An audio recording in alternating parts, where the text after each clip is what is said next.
So where do we go from here? Mickey Cauldron?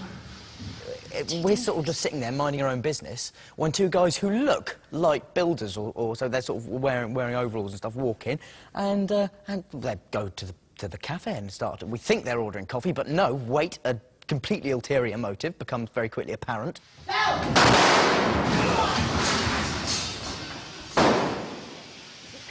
One of the things I love about this film is that the three kids, absolutely no kind of training in terms of combat magic, are always better than any adult they face. It's better that we just wipe their memories. If we kill them, they'll know we were here. Now, in all the years I've been coming to the Harry Potter sets, I've never been allowed to get on a broomstick. But today, I've been invited to G Stage, where they're prepping for another stunt, and I'm going to get to fly. And the flying, of course, has become quite a dramatic thing over the years, and it was such a closely guarded secret. Yes. Whereas now, we'll just let you come in and film it. Yeah, well, hopefully, yeah. I'm going to have a go at some point. Yeah. See, now, this is the thing, is that you're going to get on one of our new Quidditch brooms that's been around since the last 2 years. Right. Which is much nicer. Oh, really? Which has a bit more of a sort of tractor seat type affair for you to sit on, rather than the razor knife. Yes, rather than the bike saddle that it was before. I've got blood has been drawn from unpleasant places. We will put it like that. Really? Yeah. You've... ages ago. It's all healed up now. It's fine. That's really... Only here in the world of Harry Potter would you find a man who pays his bills by designing magical broomsticks. Just talk us through sort of where we've been and some of the brooms that we've got here. OK, we've kind of got a slight history of broom making over the last 10 years, and we could start off here with the Nimbus 2000, which... I love this broom. This was his first. This was Harry's first? This is the first, yes, yeah. And it had a very strong styling, because it had to stand out compared to the school brooms, like the one we've got above us here. So this was just a bog standard? Bog standard, yeah. So the idea was with the bog standard brooms was that they were almost like when you remember at school when you got your cricket bats out and everyone chose one, everyone had the last one, the ratty one with the bits missing. The rubbish one, didn't really fly straight, it was a bit rubbish, and never hit a six never went left. And there was always one kid who had a really nice one. This is from the film we've been working on at the moment, and this has been built for Arthur Weasley. He loves his Muggle design. He's great. So he's got proper bicycle pedals and bicycle cranks. But this is a lovely bit of design. It's a great idea of the bike bag on the back. These are designed and built so that they can be put onto rigs in the green screen, and then they're thrown around the room. So they've got to be safe. So you actually have a broom here that's made of. It's got a titanium component. So that's all titanium castings. It actually looks like a shotgun as well. Exactly. It's that butt of a gun. That's a titanium casting. Titanium arms here, because you have to get it as light as you can, but also incredibly strong. How much would something like that be worth? Well, if you think that we had to make 4 of them, so and we probably spent on the castings for all of them probably £25,000 on the castings alone. So yes, yeah, it's a lot of money, but. You can't dice with people's safety, really. No, you can't. No. Or Mad Eye, because unless you're going to spend the best, he's going to be furious. No, exactly. I don't want a thick ear from him. Oh, my goodness me.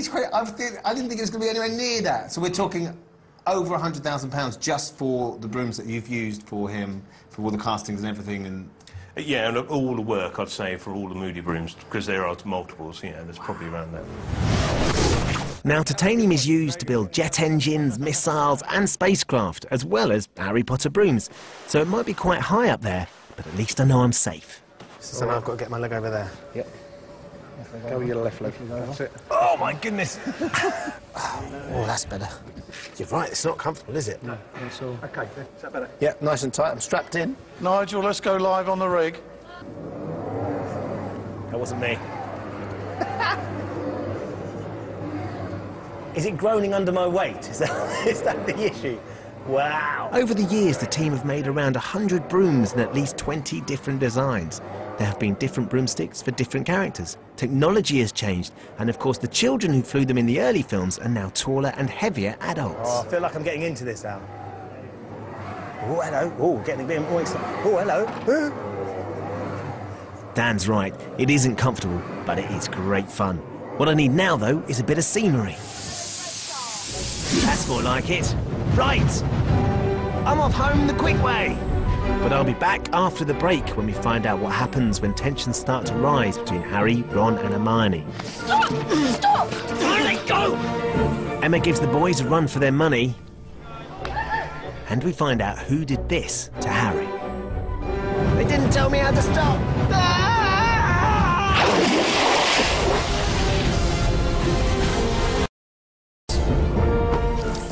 But life under canvas gets very tense as their friendship is seriously put to the test for the first time. I think a lot of it, quite a bit of it, is to do with this kind of object that we've got. The Horcrux locket is kind of, because we're all kind of wearing it in different stages. It's got to take turns in wearing it. And it kind of has this really weird effect on you. The wearer becomes kind of exhausted and starts to think like really negative thoughts, and it kind of like starts to take over the, you know, whoever's wearing it. And the person that it affects the most is Ron. It makes you kind of paranoid, and it was really cool doing those kind of scenes. You think I don't know how this feels? You don't know how it feels!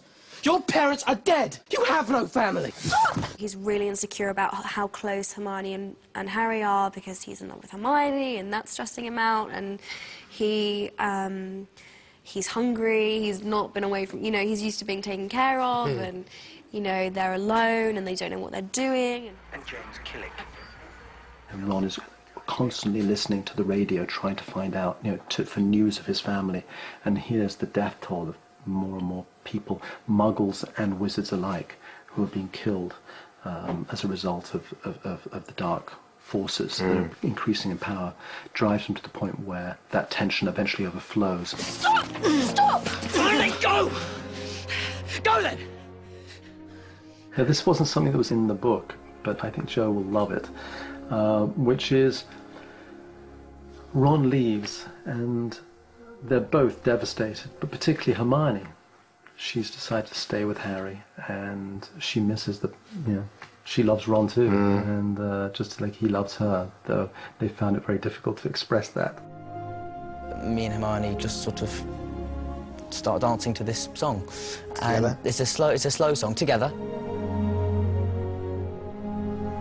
and it's a slow dance basically, and even I can just about manage that.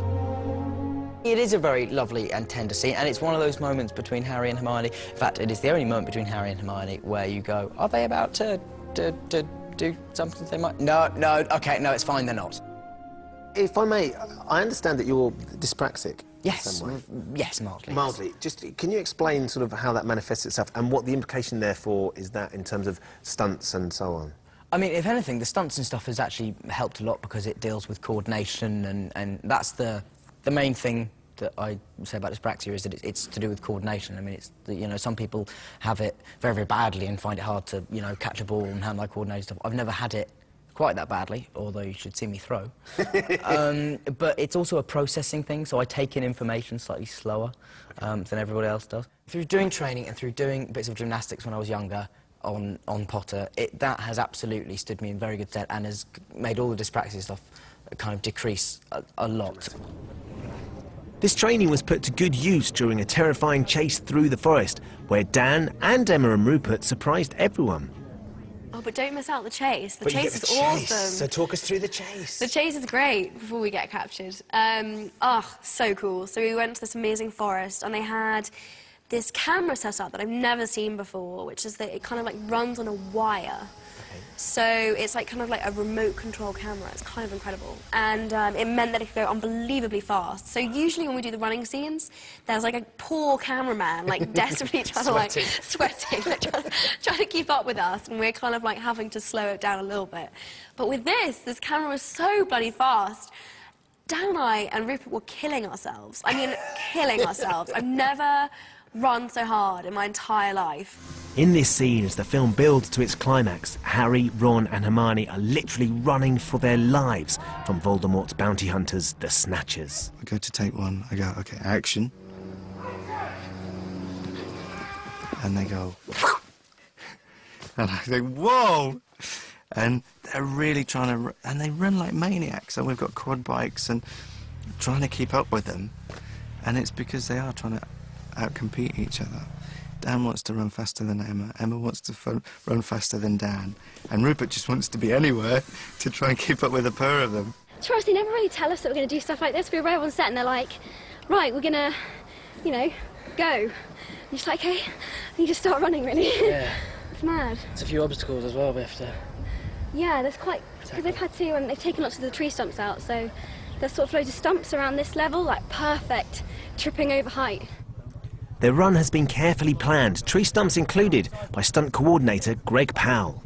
We went down and looked at it first, and we like from A to B. And what we have to do is prep the ground, because then we let, wrap the artist's knees up and ankles up with bands to make sure they're tight, and just let them go, and it was good. I imagine that some of the actors are keen to do as much as they possibly can, whereas others are a little bit sort of more nervous. Yeah, I mean, Dan, for instance, he'd go all day long. The one who surprised me on the day at Swinley was Emma. There was loads of pyrotechnics. I was like firing, shooting spells behind me, and like explosions were going off. I mean, it was so much fun. It was fun. That's the sort of thing you dream about doing. Like, you watch the film and you think, if only I'd actually done it. But you actually got to do it. I felt pretty great. And I was really pleased because Greg, who's head of stunts, was kind of really like, oh, she's just a little girl. She's not really gonna do it. And I really gave it my all. I like, really gave it my best. When we was rehearsing this, I was looking at it, I said, no, just go a little bit slower, because I'm not sure whether they keep up with that. You just beat the lot of them, then just go on your third run. Good. Are you guys secretly competing? Who's going to get there fastest? That's really good, then. I'm surprised that you're doing along there, really good. Oh, fab, thanks. He came up to me and he was like, oh, it's quite, it's quite good. It's a huge compliment from Greg. Yeah, coming from Greg, I was quite pleased. You know, he's like worked on some of the biggest action films of all time. The scene has rather a shocking end as Hermione appears to turn on Harry.